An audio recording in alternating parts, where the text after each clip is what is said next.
আজ আলু সয়াবিনের তরকারি হবে। মশলা থাকছে শুকনো ঝাল বাটা, জিরা বাটা, গরম মশলা আর চুই ঝাল। তো চলুন দেখে নেওয়া যাক কিভাবে রান্না হচ্ছে সয়াবিন আলুর তরকারি। প্রথমেই কড়াইয়ে সয়াবিন তেল দিয়ে দিলাম। তেল গরম হয়ে গেছে।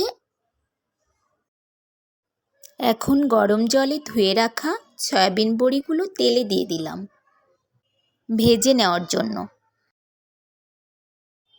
সয়াবিন বড়িগুলো ভাজি হচ্ছে।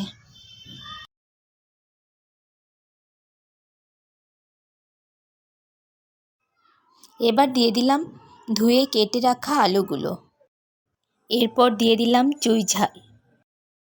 এরপর দিয়ে দিলাম শুকনো ঝাল আর জিরা বাটা।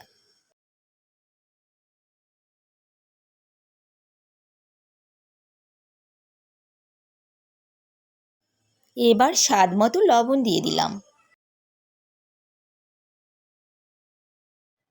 পরিমাণ মতো হলুদ দিয়ে দিলাম।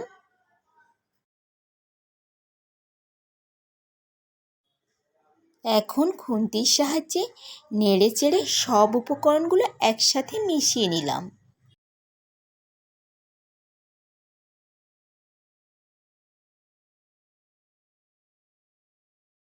এবার অল্প একটু জল দিয়ে দিলাম যাতে কড়াইয়ে লেগে না যায়। এখন খুব ভালো করে কষিয়ে নিচ্ছি।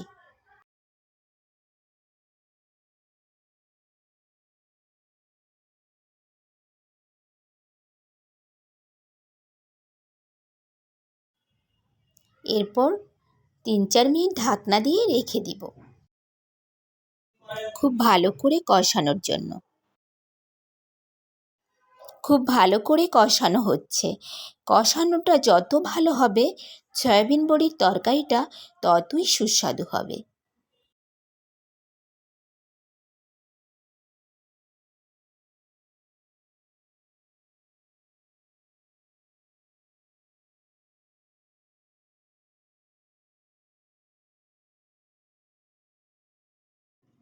কষানো হয়ে গেছে। এখন দিয়ে দিলাম পরিমাণ মতো জল। এবার ৭-৮ মিনিট ঢাকনা দিয়ে রেখে দিলাম। এই তো তরকারিতে বলক উঠে গেছে। এখন জিরা ফোড়নটা দিয়ে নিই। এবার তরকারিটা একটা পাত্রে ঢেলে নিয়ে জিরা ফোড়নটা দিয়ে নিব। কড়াইয়ে সয়াবিন তেল আর জিরা দিয়ে দিলাম। এবার তরকারিটা তেলে দিয়ে দিলাম। তরকারিটা ২-৩ মিনিট জাল হবে, এরপর নামিয়ে দিব।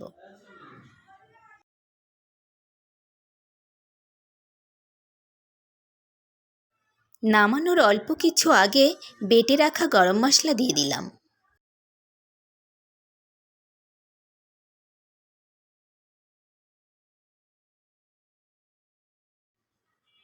সয়াবিন বড়ির তরকারি রান্নাটা হয়ে গেছে। এখন নামিয়ে দিব। এভাবেই তরকারিটা রান্না করে খেতে ভীষণ সুস্বাদু হয়। তো রেসিপিটি ভালো লাগলে এভাবে বানিয়ে ফেলুন। ধন্যবাদ।